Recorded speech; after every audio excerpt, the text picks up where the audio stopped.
It's a beautiful day in Palm Beach County, and you know what that means? It's time for Flame Talk, People's Edition. I'm your host, Gerald Parrott, the voice of the people, the beacon of light, I'm excited right now, and it's hard to get it out, but you got the idea. Now, you're thinking to yourself, Gerald, why are you so excited? Well, folks, today we're diving deep into the heart of community with not one, but two incredible guests. First up, we have the dynamic Jeanette Gordon, the president and CEO of MacArthur's Own. This woman is a force of nature, a community champion, and if she was a vegetable, she'd be a superfood. Jeanette, welcome to the flame. Thank you for having me. And joining Jeanette, we have the brilliant Heather DeStefano. Did I say that right? You got it. Heather DeStefano, the Director of Grants and Community Partnerships at the Palm Health Foundation. Heather is a social work hero, a grant-making guru, and if she were a musical instrument, she'd be a harp. Why do you ask? Because she's always in tune with the community's needs. Heather, welcome to the show. Thanks for having me. Now, folks, hold on to your hats because today's topic is hotter than peppers on the grill. We're talking about the Culture of Health Network and the Community Changemakers Fund. It's all about empowering our community, sparking innovation, and making Palm Beach County the healthiest, happiest place on earth.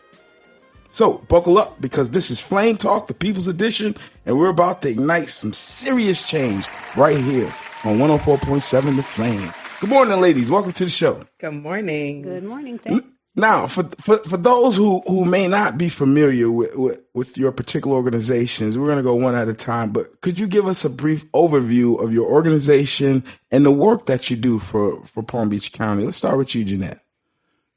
Well, thank you for having me. I'm excited to be a part of Flame Talk, excited to be here with my colleague, Heather. We do some mighty work together.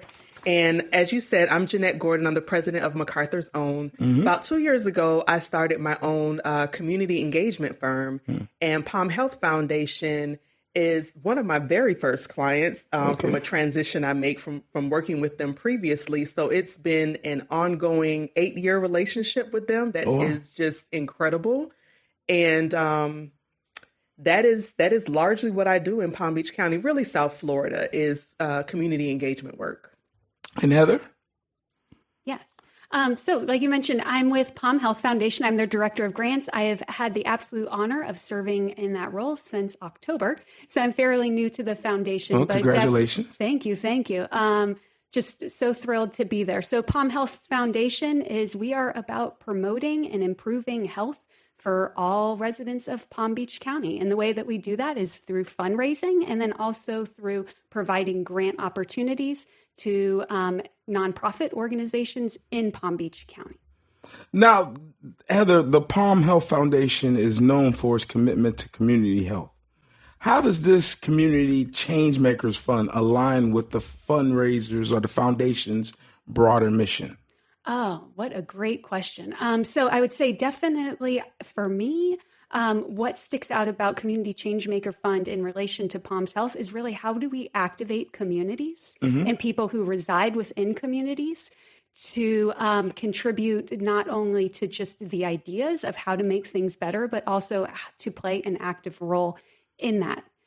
So we do that through mini grants. We do that through lots of different just opportunities, again, to connect, to engage, and then to empower folks within our community who might not traditionally receive those types of opportunities to bring their ideas to fruition. Okay. Now, Jeanette, MacArthur's Own is deeply rooted in community engagement. How do you see the Culture Health Network impacting the residents that you serve? I see it impacting residents now. Actually, just before I came in the studio, I was in my car sharing some events that are going to be happening from some of our Changemaker awardees, and just really, really great stuff that I myself am just inspired to share. There's definitely a connection there with, first of all, Palm Health is a community name. So there's not too many people in Palm Beach County, residents, stakeholders, that have not heard of Palm Health Foundation. And normally foundations are not that closely connected to community, but Palm Health has made a very intentional effort about working alongside community, and that's been a difference maker. Now, the Community Changemakers Fund is a unique initiative, right? Could you explain the concept of community-led innovation and why it's important for health and wellness? I'll start with that. And so we asked the tough ones here.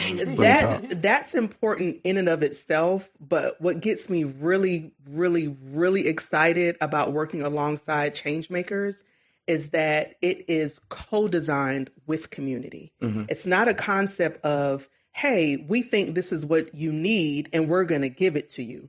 It's your health, so you need to be a part of the decision-making process. And this went down to the minutia of developing the grant questions. Okay. And normally, when I see folks are like, oh, I need a grant writer, I'm like, take a look, because the people developed this application.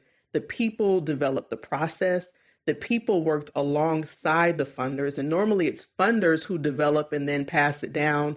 But these were change makers and funders working side by side. So people were able to get to see the behind the scenes of what it looks like. It sounded like they did a really good job then of really wanting to create an opportunity to address the needs. Absolutely. And the needs that people address, because sometimes we only see health as a doctor or a hospital. But if we look in community, someone may say health is dancing.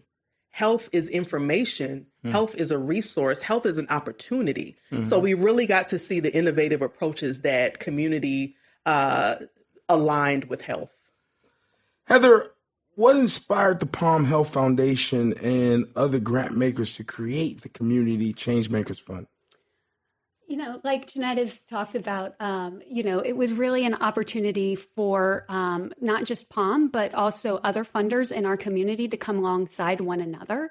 And like Jeanette was saying, kind of do things differently. Typically I'm a social worker by training, and what you're trained to do is you go into a community with your 30 questions and you give them to the community members, and then the funder decides what to do. Or the funder decides what type of program or what type of intervention we're going to do to you. And what the Community Changemaker just was all about was, again, like being alongside community and doing things with community versus to community. I think we've seen a long legacy of folks coming into community, believing that they had the answers, believing I know what's best for you. For your community. So let me tell you what to do, and you follow this recipe. And if we look around, we can see that really hasn't had the most successful track record.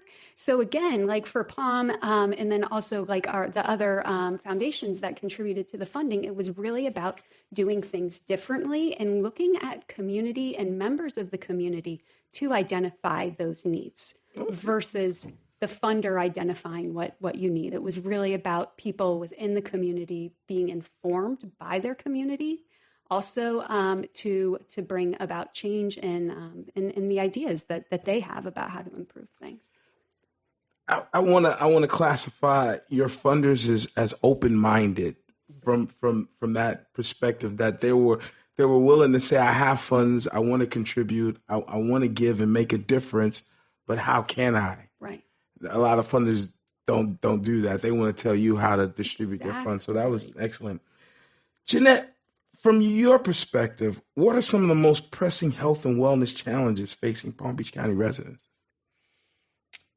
I would say that right now, mental health takes a precedence. That has been unveiled from our youth, from our adults, from surveys. And I really think that a huge part of that is the trickle-down effect of the pandemic, and a lot that happened during that time, that now we see what many people are asking for are safe spaces and support and therapy is becoming, I just watched Bad Boys 4 or 5 or 6 or whichever one it was. And, I heard someone in there say, hey, I have a therapist. Do you want their name? And I was like, it's coming up everywhere. And I love it because it really is a national concern. And I'm so excited that we're digging into it in Palm Beach County, but in a way that the people own it, not the funders, not those that have the money. It's the people that own the trajectory of what their health means to them and what it looks like for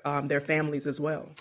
From my personal perspective, like previous generations were pull yourself up from the bootstraps and really didn't really focus on the mental aspects of life. And I can have a fond appreciation that these later generations are growing up to really accept the fact that mental health is real. Mm-hmm. And mental health wellness is something that we all need to be able to address.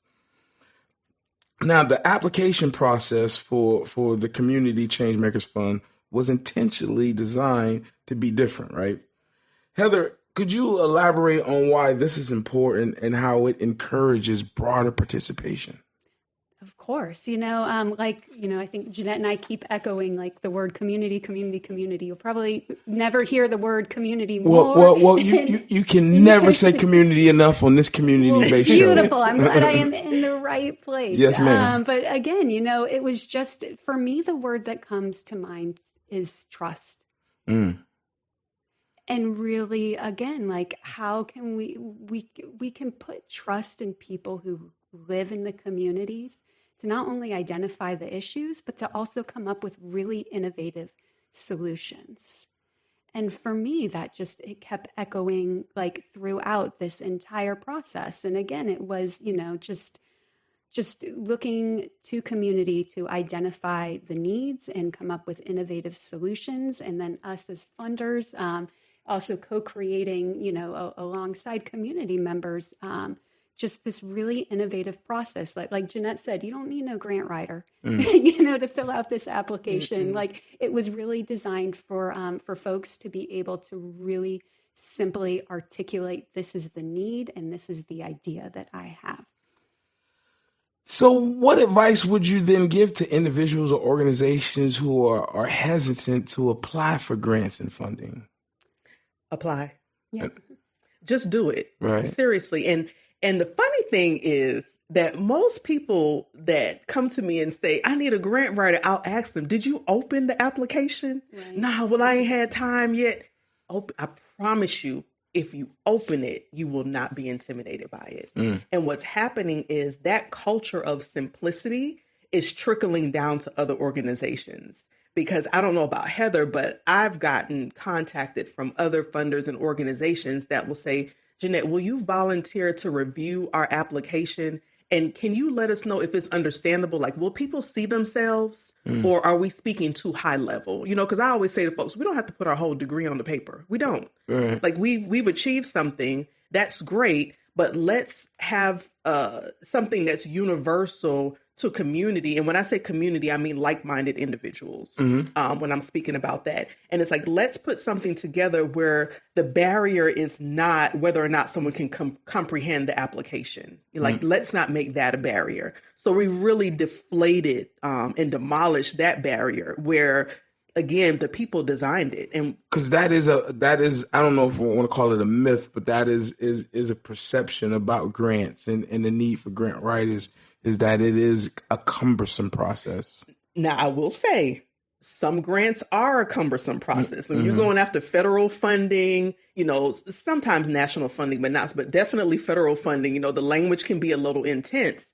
But here locally, I always say that these entry-level grants, as we call them, like entry-level, anywhere between $0 to, or let me say not zero, but $1 to $20,000, $40,000, those entry levels are not as complicated or cumbersome as we would imagine them to be. Mm-hmm. Well, the Changemakers, the Community Changemakers Fund received like 288 applicants most recently. So that really is impressive. And it shows the access that you guys are giving to those who need those funds. I think if I can piggyback off of that too, what was really important about this opportunity as well is that it wasn't just for nonprofits. So when we were having this conversation, initially folks said, well, what about for-profits? we do good work in community, and for-profits were able to apply. So we do have for-profits who were awarded and individuals. Right. You could be a solo Gerald that comes in and says, I have an idea for my community or my block or wherever you are, and I'm going to apply. And there was space for you. Wow. So we really tried to eliminate all of those barriers where it's like, well, I can't apply because I'm not a nonprofit. You don't have to be a nonprofit. We say it. I say it all the time when I open up the show, but I truly mean it, because I have these light bulb moments when we're having these community conversations, because I never put it from a for-profit perspective until you said it right now. And thank you for turning that light bulb on for me. Because, I work for a for-profit organization, and we do good community work. Yes. And I'm glad to know that there's avenues, that there's some partners out there that'll help us then really do better work in the community. Definitely. It's about, like we really acknowledge that all people in the community have the assets or the strengths that they need to contribute. That just doesn't have to sit within the nonprofit sector. Well, for our listeners, share some examples of the initiative and some projects that were funded through the Community Changemakers Fund. Well, okay, so let me start by saying that in Changemakers, another thing that's very unique is that we don't only acknowledge the awardees. So our last Changemaker event, as we like to call it, Changemaker Gathering, as we like to say, was open to every applicant. And the gathering wasn't about who was awarded. The gathering was about networking and how do you take what you have to the next level? What resources do you have and what connections can you make to take it to the next level? And what's been happening is folks that weren't awarded by Changemakers have been recognized by other entities and have been awarded during this time. So it's really been a trickle-down effect. But if I can think of one just off the top of my head, I'll go back to the example that I used in my car before I came in, and I was sharing an event that's happening Saturday, I believe, at, I can't remember, Will's Barbershop in Imperial Plaza in Riviera Beach. But the law office of Deanna Brown applied for the Changemaker Fund. They are a for-profit law firm, and they applied to provide information and resources to fathers exclusively because they see the need for fathers to be educated on what rights they have for their children, what privileges they have with their children, what can and can't be denied from them in a safe space. Right. And so she applied for this grant and said there are so many fathers that are not educated about what their rights are. And we know that fathers are the backbones of community. We can go back to history and, how they were separated from families and where we are today. So the idea of that reunification and also information, because I always say our community, and when I talk about community, I mean Black and brown communities, they don't need help. They don't need HELP. They need us to get out of the way and to provide them the resources to pursue the opportunities and the innovations that they have to make their communities better. And that's what she's doing in her community. No, that's right. Yeah. Of the 21 awardees, I'll say, they just spanned a range of topics, going everywhere from equitable access to behavioral health services, addressing community violence, maternal health. We've, one of the projects that we supported was Queen's Justice, which is a doula service out in Belglade, like really filling like that gap where there is, little to no maternal health care services. Like Jeanette talked about, projects looking at fathers' rights, funding for school uniforms, support for cancer survivors, support for people with lupus. We could go on and on and on. But again, it was just really incredible to see the different ways that people identify to improve their community and to support one another. Even a dance troupe. We funded a dance troupe. Soul Movement was one of the awardees, and just so unique in what they're teaching little brown girls about their culture. And, it's so much bigger than dance. It's about being connected to little brown girls who look like you. And I attended one of their performances recently, and I'm thinking, do these little brown girls know that they are dancing at the Kravitz Center? It was incredible. This is the Kravitz Center. Like, do you know who comes here? And you're here. So just for them to have that opportunity and know that that's where the funding spans. So again, health is not always doctor visits. And yes, visit your doctor. Yes, do your annual. And what else are we doing for the health of our community? Mm-hmm. What do we do to set those conditions that people need for health and well-being? And like Jeanette was saying, being a healthy person doesn't just mean you go to the doctor once, a year. It means that you have a community where you feel connected, a community where you can be supported, a community where you feel safe, where you have stable housing, where you're not stressed out every day about how to pay for your electric bill. Like these are all like the different, just again, like those conditions that really impact health. And where you can seriously be a part of the change. Mm-hmm. I don't want to go off on a tangent, but I have a disdain sometimes with community surveys. And it's like sometimes folks come, it's like, let's survey. And it's like, let's just ask the people what they want and let's just provide the funding and see what happens. Mm-hmm. And what we've said for years now is a term called safe to fail or safe to try. I think we've changed it from safe to fail because it's not a failure. Mm-hmm. So it's safe to try. So we give someone or have an offering of $10,000 for someone with an innovative idea on health in their community. Let's try it. We're going to track the outcomes. Let's support it and let's try it. And because we know these folks, they're not new to community. There are folks we pass I see Heather at least once a month. Heather is not going to run off with my $10,000. Like, she's just not going to do that. Right. I see the work that she's doing. I trust her. Right. I also know where to find her. Exactly. But it's that, again, what Heather said earlier, it's the trust. We trust you. You've been doing this work. So let's provide an offering for you to further that good work. Forget the beach. The real action is happening right here on Flame Talk. Jeanette Gordon and Heather DeStefano are spilling the tea on how to make our community healthier, wealthier, and wiser. Who needs a vacation when you've got this great transformation?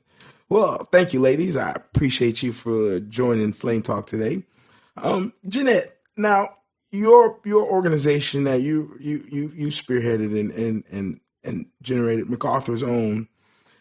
How does that plan leverage the culture of Health Network to further its mission of community empowerment? Well, I think that word, I don't know too many people who don't associate me with community. You're absolutely right. And I love that. I love that that's what I'm connected to because that's my passion. That's my purpose. I know that's why I'm here and that's what I'm good at. So gathering folks together, I don't take it from the community. We thank you. Thank you. So I don't take it for granted that I'm trusted and that I'm a trusted voice and a trusted face, especially when it comes to translating information that I hear sometimes into rooms that wouldn't understand it if the person was there. So to say, this is what they're saying, and for folks to have confidence in me to say, we trust Jeanette to go in these rooms and speak on our behalf, and what she leaves with is going to be what we want.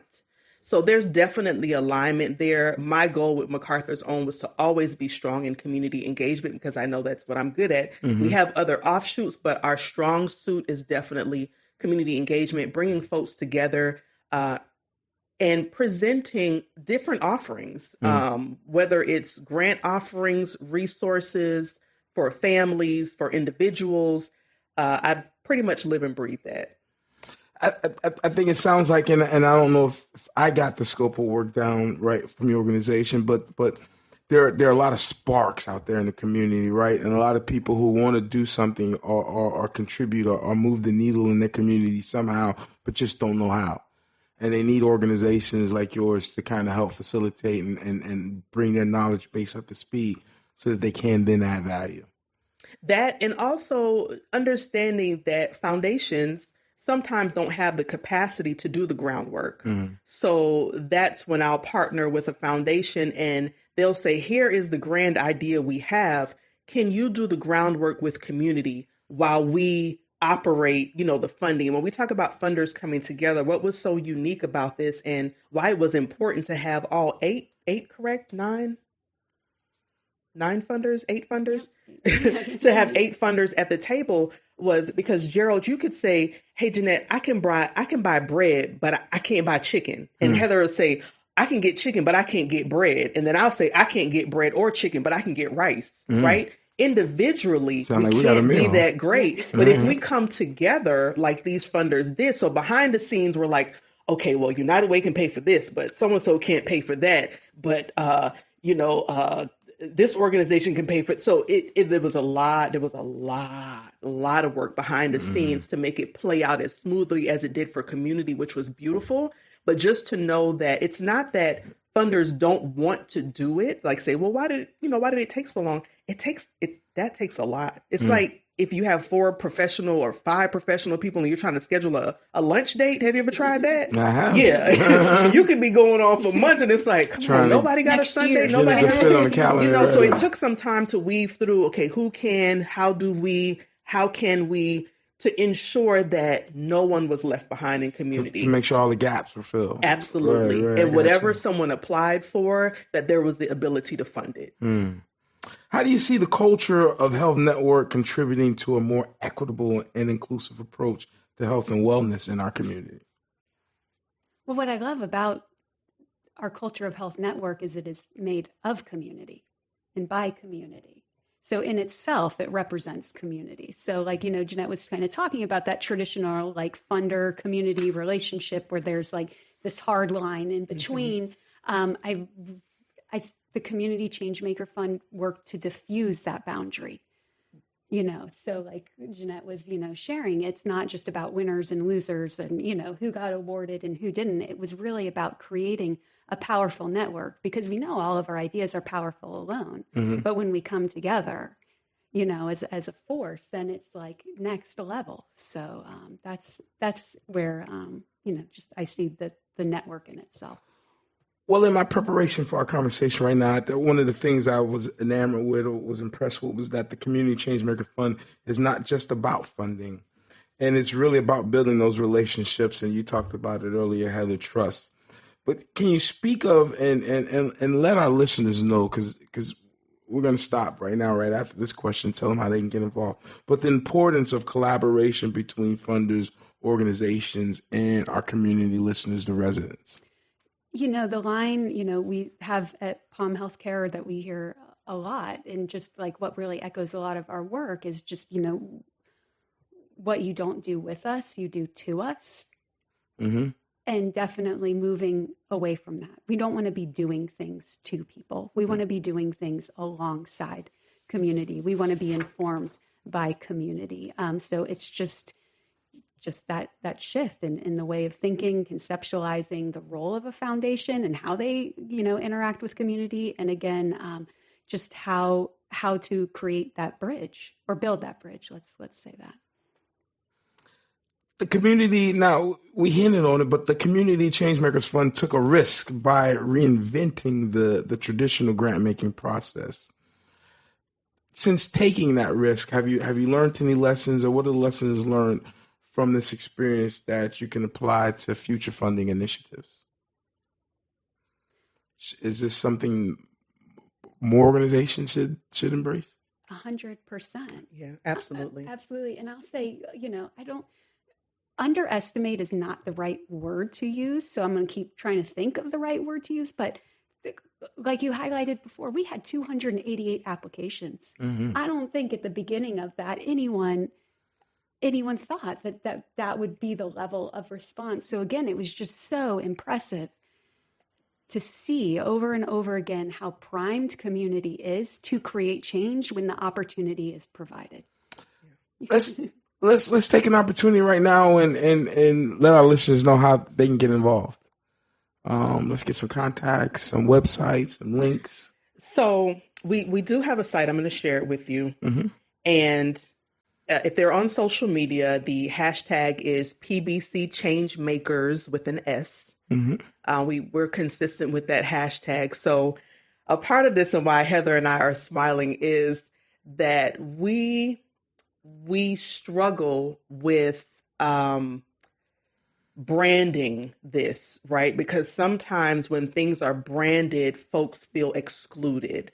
So it's like, well, are you a change maker? Because I'm not a change maker. So we're like, how do we have this open concept where everyone is invited to it? No one feels excluded. No one feels like it's a membership or I wasn't at the last meeting. Can I come to the next meeting? It is an opportunity for everyone. And if I can piggyback just a little bit, I know we're limited on time, is another great element that was infused in this process was, number one, there were 5 information sessions to prepare community for this offering, where we legit went over every single question, what was meant by the question, and how that question reflects what they're doing. Okay. So that was really important and not normal. Secondly, they had an opportunity to speak with a mentor prior to applying to say, I kind of got this idea ruminating in my head, but I don't know how to put it on paper. And it's not that they were saying I need a grant writer. It's just, okay, so I got A, I got C, but I can't figure out B, or I got A and B. Is C looking okay? And they had an opportunity. I think over 100 individuals registered to meet with a funder. And they got to speak one-on-one with a funder with their idea, which is very uncommon. And then in the end, everyone, whether you were an awardee or not, had an opportunity to get feedback. Good stuff. So here's what we saw. Here's what we see that can promote this in the future and align you better for an opportunity. So it wasn't that, the idea, wasn't great enough. It was, what can we do to enhance that idea? And that was open to everyone. Okay. Every Changemaker event that we have is open to everyone. What advice would you give to other funders who are looking to support community-led initiatives like this? How do we get more funders engaged? That is a great question. Yeah, we're gonna find the money right here. Yeah. I think, engagement for funders, like Jeanette shared, we had, 8 funders throughout Palm Beach County collaborate on, the Changemaker Fund. So it shows that it can be done. Enjoyingly collaborated. Yes. It was good. It was good energy throughout the process with the funding community. And, like we've talked about throughout, I think like this, there's a shift in trust. And again, just a different type of flexibility in how we craft grants, the kinds of things that we require from folks, identifying that, our small grassroots nonprofits or smaller, for-profit agencies or individuals don't need to be burdened by, tons of reporting requirements, tons of paperwork. But instead, to really be able to free up that space for people to be able to do the work that they intend to do to improve their communities.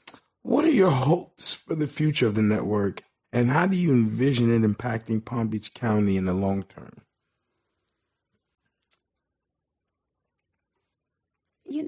For me, I think a lot about, again, just like that, how this network can work together to just really set the conditions in Palm Beach County for people to thrive.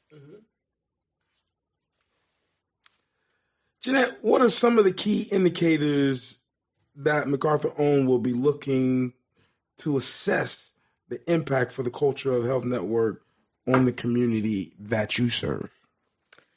Well, as it relates to those who were awarded and how they deliver their outcomes, is that what you're referring to? Yes. So another unique opportunity. Another unique opportunity is I was at an event this weekend and one Changemaker awardee was there, and they said to me, I'm so nervous. Like, what's the reporting going to look like? What are you all requiring for us to report? And I said, well, what did you say you were going to do? I know, that's right. And they said what they were going to do. And I said, well, then that's all you need to tell us is how you did that. That's it. That's all we want to see is what did you say you were going to do? And that's all you're reporting. So I said, I'm going to feed 50 kids. Did you feed 50 kids? 50 kids. It's not tell us the language barrier between and put a X over Z times Y. And nope, it's just as simple as what did you say you were going to do? And that's what we want to, and not like what did you say you were going to do? But don't That was funny. don't make it harder for yourself than it has to be. It's simply what you wrote. And that is what got them to where they are, to being an awardee. And we believed in that. We believed in what you wrote. So we believe that you're going to get those outcomes. And how can we support you in getting those outcomes? And if there are any hiccups in the process, they have access to their mentor to contact them to say, like, maybe my flyer didn't connect, or maybe I need to change the verbiage on this, or, how can I do this differently? And they have the opportunity to do that. Okay. Yeah, it's beautiful, the flexibility It really that is. comes with Yes. it, because as we all It's know, no stress. No stress, and things don't always go as planned. The stress is already them delivering the service. This is what they do. So we don't want to add stress on top of, like, you've just dealt with 75 dancing little girls on the 7, now you have to go log into a system and do a report. And no, absolutely not. Now, the Community Changemakers Fund is a testament to the power of grassroots movements. What advice would you give to individuals who want to make this difference in their communities, but really don't know where to start? So I always say to start with what you're most interested in, where your passion is. And almost always, I can speak on Palm Beach County, because Palm Beach County, I just feel like, is one of the dopest when it comes to innovation and offerings. So I would say try to align your passion with a group that is currently working, whether it's a county subcommittee, or a volunteer group, or, a SAC, wherever it may be. Like, where does your passion lie? And once you're connected to that, then see, okay, now where can we take this? What roadblocks do we have? What gaps do we have? And then once you're able to express the gaps, then you're able to see, okay, now what can we get to fill these gaps? And I think that's when the ball, you're taking that walk. Or for me, it's like, I'm outside. I try to jump rope every now and then. I'm just like, oh, that's a good idea. And it's those moments when things come to you. Those aha moments. Yes. And that is what, we really thrive off of. And we look at things like the world moves on innovation. So we look for that in social service as well. I like your advice you gave, because it really is. I think we all should consider it a journey, right? And as we're going along on those journeys, it'll become evident where we can add value and where we can really add some support to our community and our neighbors. It's going to be a cross between our resources we have to give and our talents. Absolutely. How do we now? Here's the ultimate challenge, though. How can we encourage more young people to get involved in community-led initiatives like the Cultural Health Network? Now, when you say young people, is your network doing a good job of getting support from multi-generational efforts? I would say yes. Okay. Yes. When we have a change maker gathering, I would say there's a very diverse group of individuals, along with those who bring their children along with them to say, I want them to learn about this process. So I would definitely say it's open to all. I think that just by nature, youth assume that they're not eligible to apply. So even though, we say that youth are eligible to apply, we do encourage, if they're under 18, to have some type of adult support so that, for check cutting purposes and all of that good stuff. Right. But, we do encourage all ages to apply. Absolutely. And, what really stood out in some of the applications, and one that's coming to mind that did receive funding, was a group called Soil and Soul. And while they're not run by youth, it was so evident in their writing that they utilized feedback of youth to inform their ideas. So again, it wasn't about, a bunch of adults coming up with what ideas they think are going to work best for youth, but actually using and talking to the youth and getting their ideas, and then basing, their program and interventions on that feedback. I'm pleased to hear that the fund represents a diverse group. Explain to me, though, how do you navigate the different perspectives and priorities of such a diverse group? That's when we don't. That's when. So we had 10 groups of 2 for this process. So each reviewer, there's reviewers, and there was a funder reviewer and a change maker reviewer that were paired together. And you have your own set of applications to review, a quite hefty set. As you see, there were 288 applicants. Right. But I will say it was so enjoyable because you're reading, you're like, what? This is so dope. Like, right. you're just so excited to see what's coming across. So it's not just a one-track approach to this is what we're looking for in the application. And as you're reviewing, look for this. That's not what it was. Wow. No. It was it what changed the gamut. Right.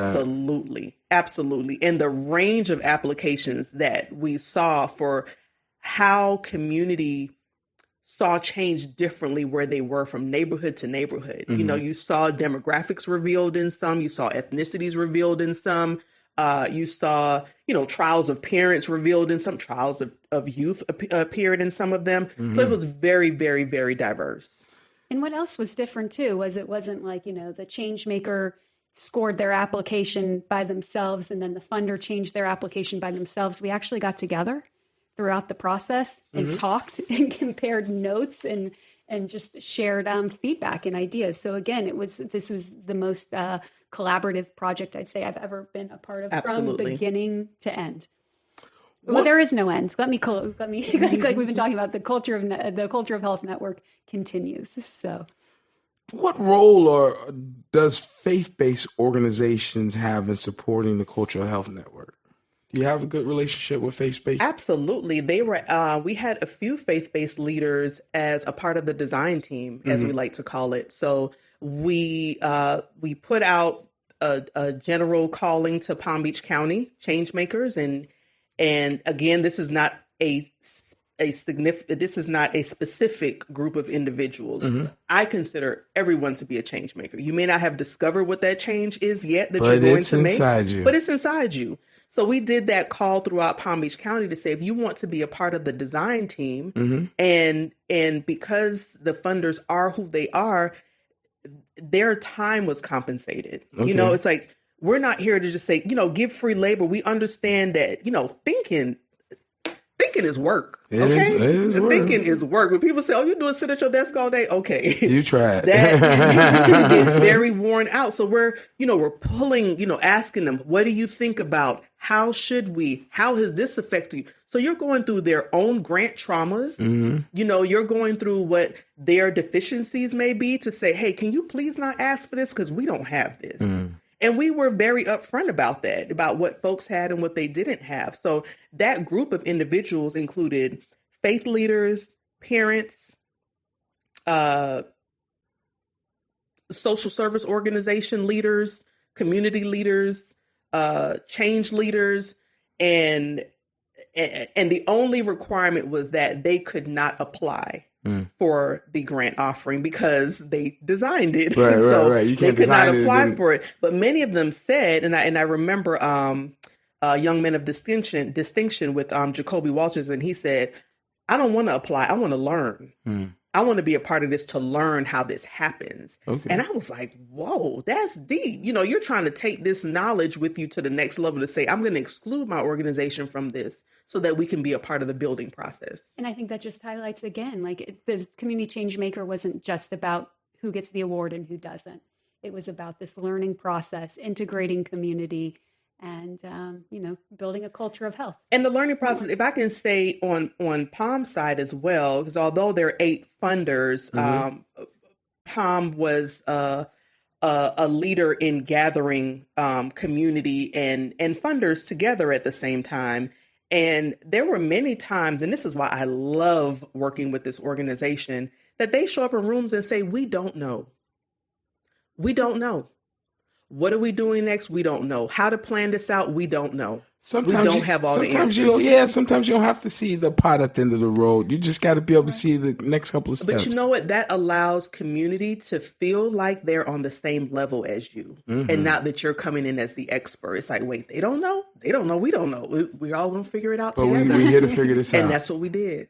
Collaborate. Yeah. It was a true collaboration. And I just want to back up to the question you asked before, because I may have skipped over it. Go ahead. But if individuals want to find out more information, they can simply Google Community Changemaker Fund. Okay. It will pop up, and it's a Google site. It not only has information on how this came to be, we also keep a running list of resources. So current grant offerings and other resources that are instrumental in work that organizations are trying to do, capacity building and other elements. Calling all change makers, dreamers, and doers. This is your official invitation to join the Culture of Health Network party. We've got Jeanette Gordon and Heather DeStefano as your guides. And trust me, this is one conga line you don't want to miss. Now, ladies, the Community Changemaker Fund is a model for other communities, right? What advice would you give to other regions that are looking to replicate this type of initiative? Trust the process. I know, right? I just asked you to give the secret sauce away. No, but we do. Good stuff. Because it's not a blueprint. Like, you can't take this and just place it in another community and say, oh, it's going to work. Because the dynamics of that community is different. Now, you can take the framework of co-designing alongside community and move that somewhere else. But to say, this is the application you should use, and this is the process, and this is how long it's going to take. Again, it's trying to get those 5 professionals to be on one accord, and you have to trust the process. This has been 2 years in the make from 2020. So this was birthed from the Robert Wood Johnson Culture of Health Prize that Palm Beach County won. Okay. And at that time, Robert Wood Johnson granted $25,000, which, Robert Wood Johnson's big organization. It's a great title to have. But how far can we get with 25,000? So it was a process of bringing other funders on board who also saw the vision of investing in this pool for a greater opportunity. Well, how can we ensure that the Culture of Health Network remains sustainable and continues to thrive in the years to come?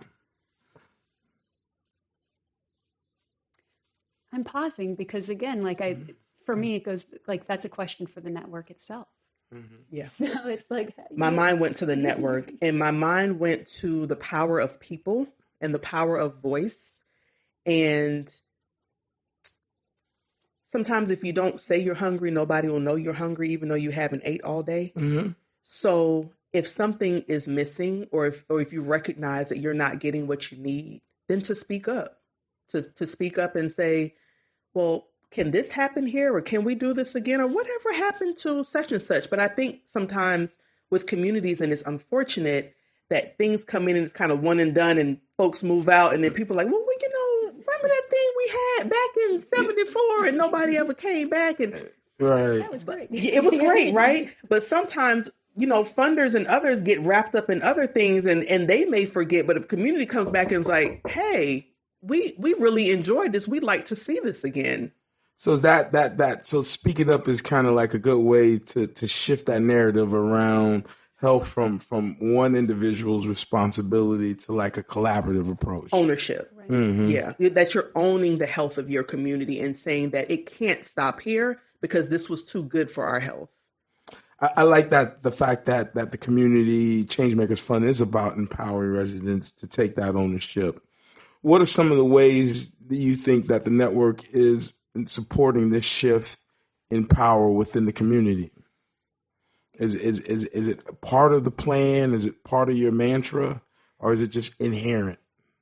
I think it's definitely a part of the plan. So during our last engagement, we asked a few questions of the change makers, because as a team, we said, what's next? We don't know. So we went to the people and said, well, what's next? What else would you like to see? We had over 80 something responses that now we've, gone through, condensed to now see, now how can we create resources and our future gatherings around what the people need, because it makes no sense to bring to people what they didn't ask for. You know, when you give the people what they ask for, that's how you get the audience. But how you get people to show up, give them what they asked for.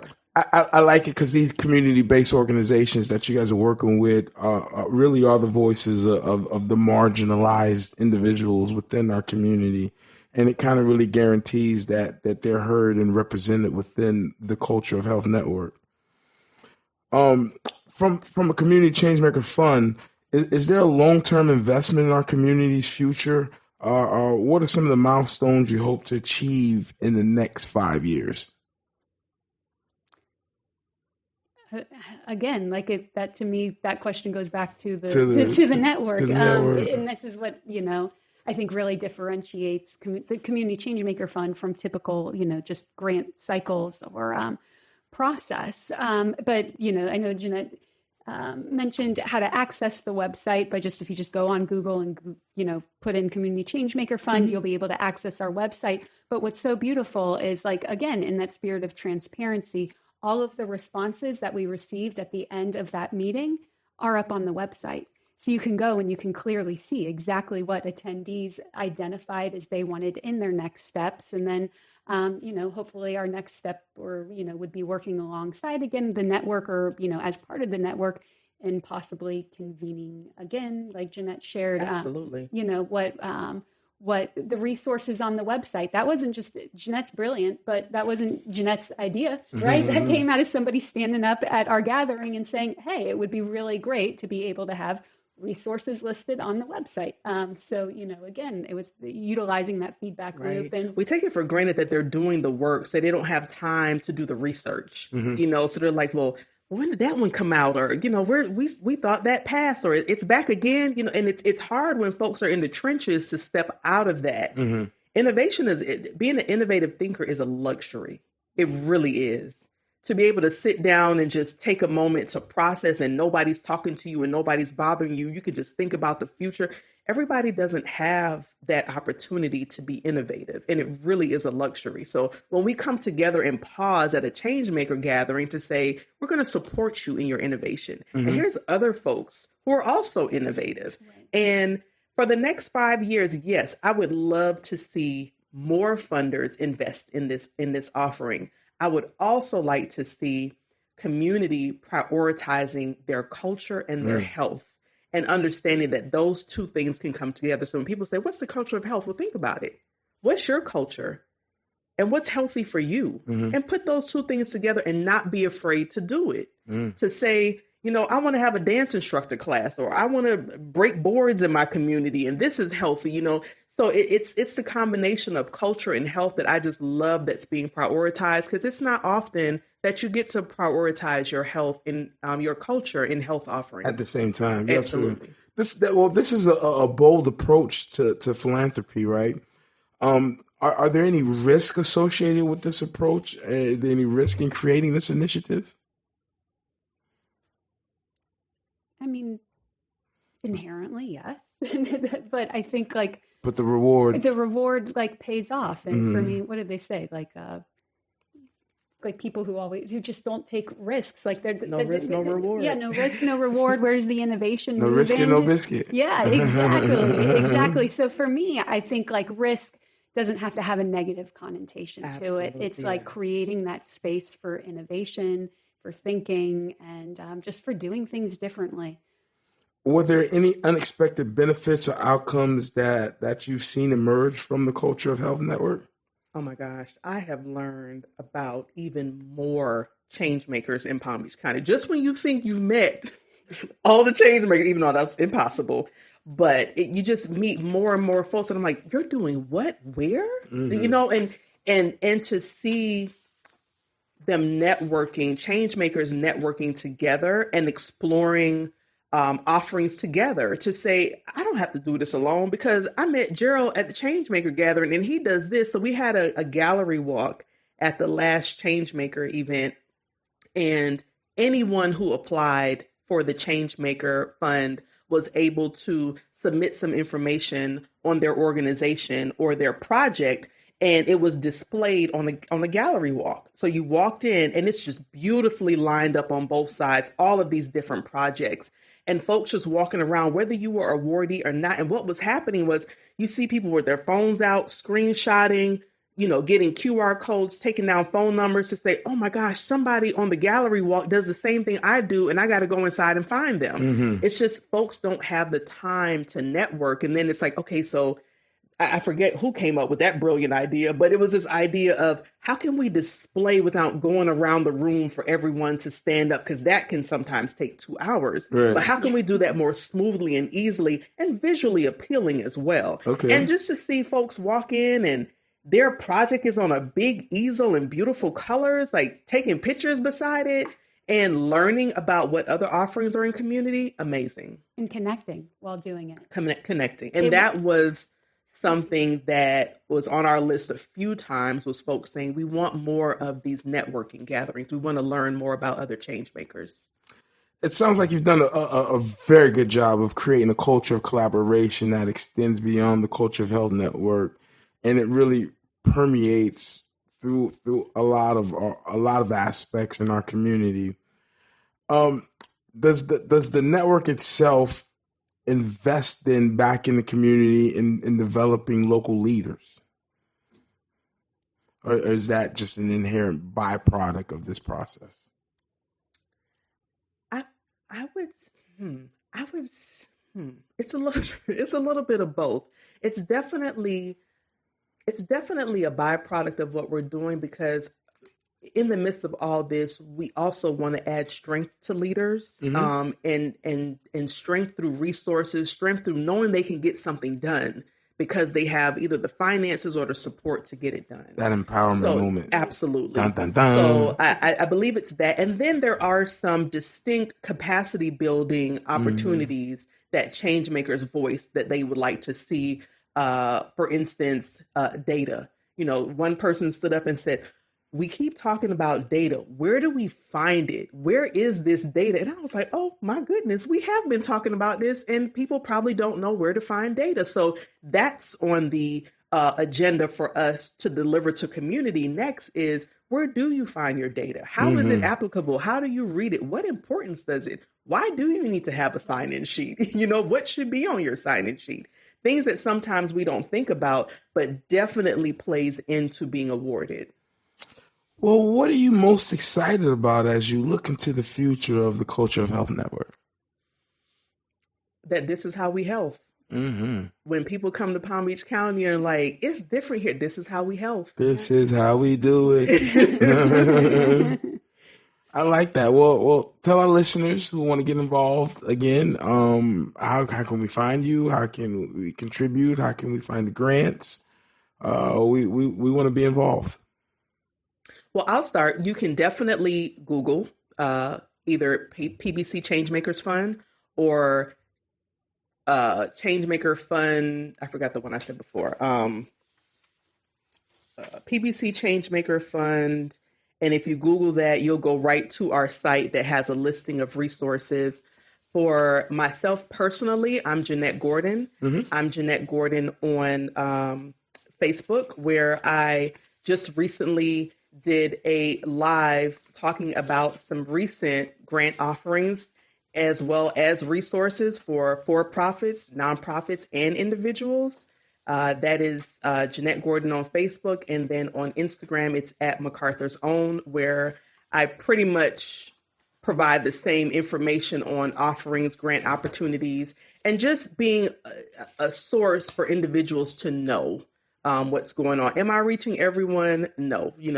1,800 is not everyone in Palm Beach County, but it's 1,800 more than I was reaching before I did it, because I keep hearing people ask me, where is this? There's not one central location for you to find every grant in Palm Beach County, and that just will never be, because you need someone to man that and someone to update it. And, so it's how can I, where I am, be a resource to individuals without having to contact them individual. So that's how I use my social media platforms. Okay.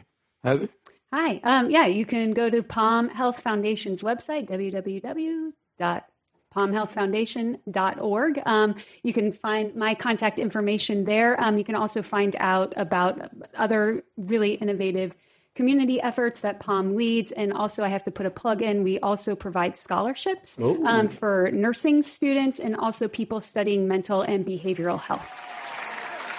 Woo, folks, that was a whirlwind of information, inspiration, and a whole lot of heart. Jeanette and Heather, you officially set the flame ablaze with your passion for community health. Thank you for joining us on Flame Talk the People's Edition. You too are proof that Palm Beach County is not just a place to live, but a place to thrive. Thank you, ladies, for coming on the show. Thanks for having us. Thank you. And remember, folks, the flame that burns twice as bright burns half as long. But in our case, we're aiming for long, slow burn that transforms our community from the inside out.